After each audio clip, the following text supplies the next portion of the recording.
So I'm very proud to introduce my first boss when I came to Washington, also years ago, the senior senator from Michigan, Senator Carl Levin.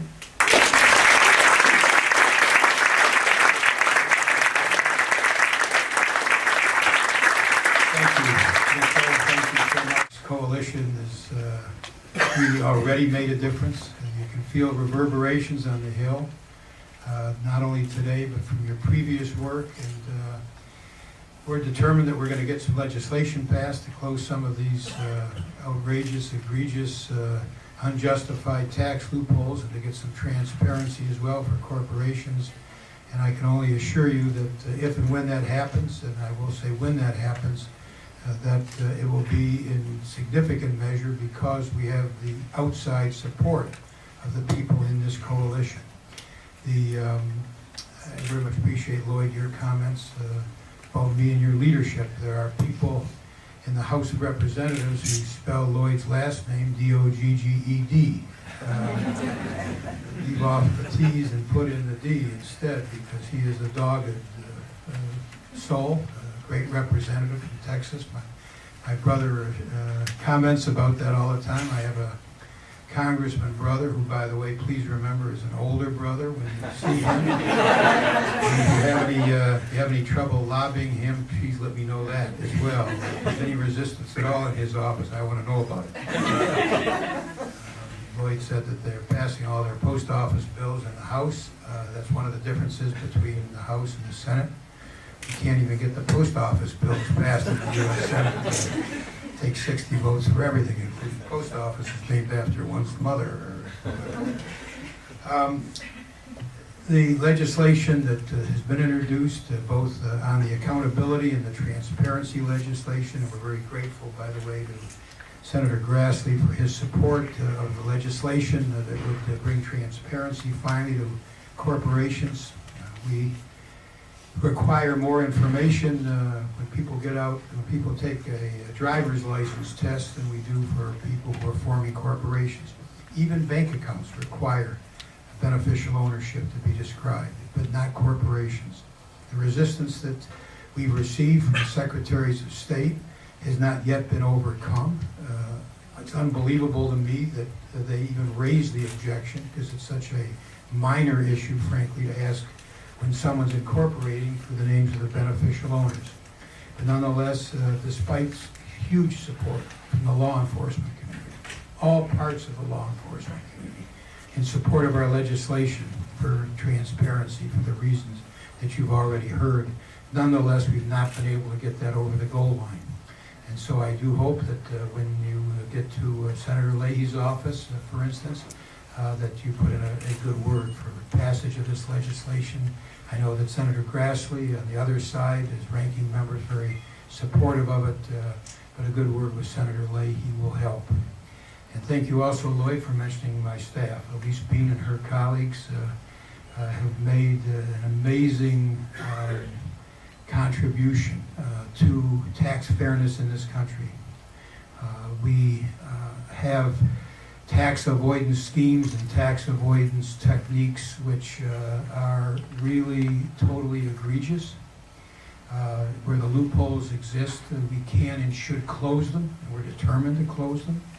And where the loopholes don't exist, but they are imagined by taxpayers, we're determined to hold those taxpayers, would-be taxpayers, accountable, or should-be taxpayers, I would say, accountable for failure to pay taxes.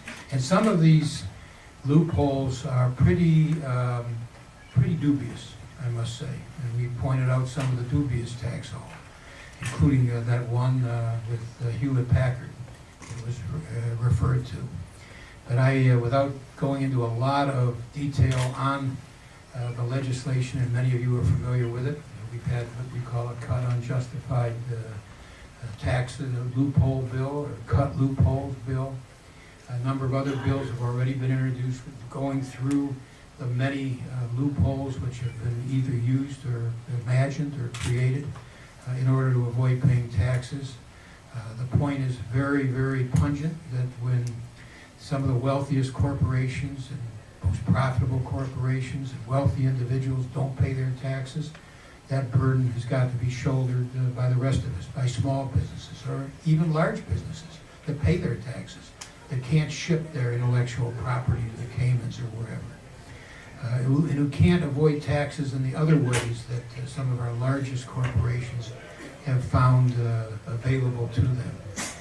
That one study, which I quote all the time, that kind of says it all, when 30 of our largest corporations, in 2 years that were looked at, with $130 billion in profits, paid nothing in taxes. That burden is shifted. And as a result of that, we find cuts in everything from Head Start to the Center for Disease Control that continue. And many, many more reductions, by the way, that we cannot afford as a people. Education programs, environmental programs, healthcare programs, you keep going, law enforcement programs, even defense programs. I'm chairman of the Armed Services Committee, and I've seen some things done there, which I think will weaken our country. And so the revenue that is lost is revenue that is needed. The deficits continue to exist, and the existence of those deficits drive us to deficit reduction measures such as sequestration, which are irrational and which do severe damage to this country. So I want to, again, thank you for all that you're doing. These two issues which you are focused on are, interestingly enough, related. You have talked about both accountability and transparency.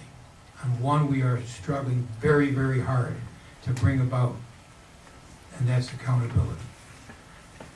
But when we talk about this, and when we point out the way in which, for instance, one Swiss bank gives 22,000 Americans the opportunity to hide their bank account, what we're told by the overseas banks and the others when we go after overseas people is, hey, wait a minute, you guys have a big hole also in your laws. You have a big hole because you don't require beneficial ownership to be described when people are creating corporations. And that is viewed, and I think accurately so, as a measure of inconsistency. Because many of the countries that are some of the worst when it comes to accountability, including the tax havens, are better when it comes to transparency, which is the ownership of corporations. And so we're put in a position, when we go after the tax havens, for instance, of the argument coming back to us, you guys should clean up your own act as well. And by God, we should. And that's where the transparency comes in. So let me end with a thank you. We have a new chairman, by the way, the Finance Committee, and that could make a difference because I think Ron Wyden is very open to some of these changes to close some of these egregious, unjustified tax loopholes, and that represents an opening as well. So thank you for all you're doing and will do. I think that there's going to be, I know there's going to be greater interest in these bills, this legislation, both on the accountability and the transparency side. I know it's going to happen because of discussions which we've had among Democrats. Hopefully we can pick up a Republican or two, by the way, on some of our tax loophole legislation. And for any one of you that bags a Republican, tell Chuck I said this too. You'll get a special place in heaven. We've got Senator Grassley totally committed on the transparency side, and we're very grateful to him. He really has been a gutsy senator, so I want to join in the accolades for him. He's been independent and calls them as he sees them, and I know you do too. Thanks for the great help, the great support that you provide. We're going to, I believe, actually be able to accomplish some of these reforms, some of these changes, some of these loophole closings to end these tax avoidance schemes this year. I hope to do it before I'm done, obviously, but the kind of work and effort you're putting in will make a huge difference. Thanks again, and we will take off if that's allowed at this point.